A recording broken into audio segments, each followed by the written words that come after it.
साहब बहुत पुरान दोस्त रही बच्चों हम सभी बहुत हमारे जय मां शारदा नेहा स्वर संगीत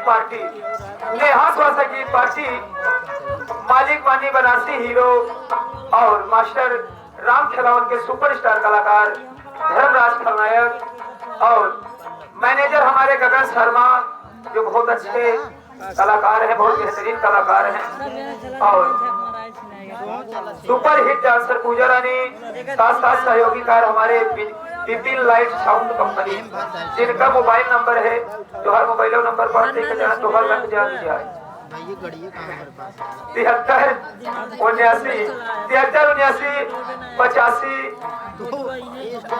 73 आप साहब रामापुर बाजार गौरव प्रतापगढ़ के रहने वाले हैं।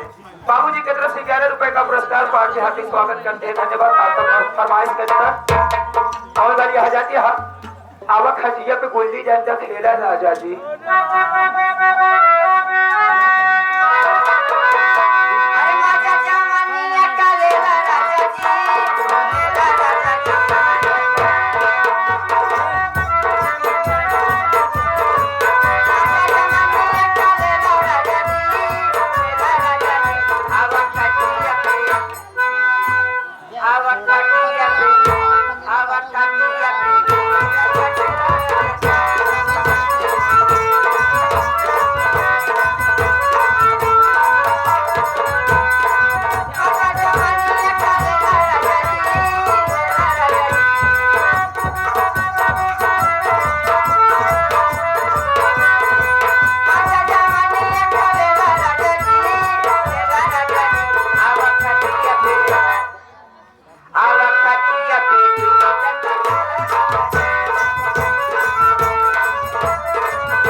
महोदय श्रीमान परम आदरणीय हमारे चालू बाबू उमर वैस बाबूजी जो कि ग्राम सभा मिश्रपुर के रहने वाले हैं और साहब हमारे गेहूं चावल इत्यादि का धंधा करते हैं, खरीदते हैं। तोहरे गाँव में अगर जेका बेचे को हो तो हमारे चालू भाई से संपर्क करा बच्चों लेके जाइए पैसा दे ही यार। अगर घरे काम है ठीक है नहीं ठीक है अब साल 70 रुपया लगा क्या हो घरे तक 51 रुपए का पुरस्कार था फरमाई से मोली रे माई मोली देखा मोबाइल ने मार बोले हमारी दीदी आप हो गई हैं। हाँ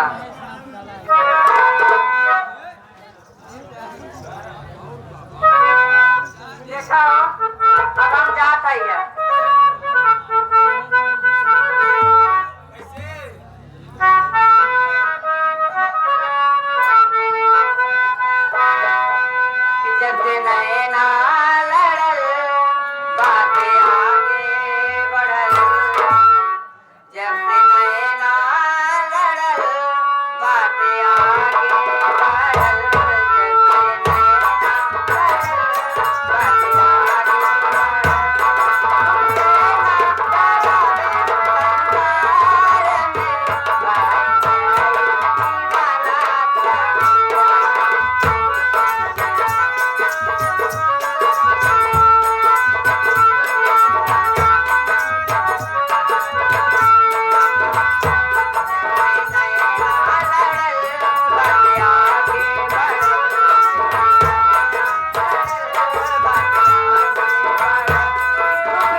कहा है कमांडर सुन कमंडली, कहा है कमांडर सुन कमंडली। अब बाबा जो है कि नारी कहां से कहां तक चलत बना की सम्राट मंडली। सबसे पहले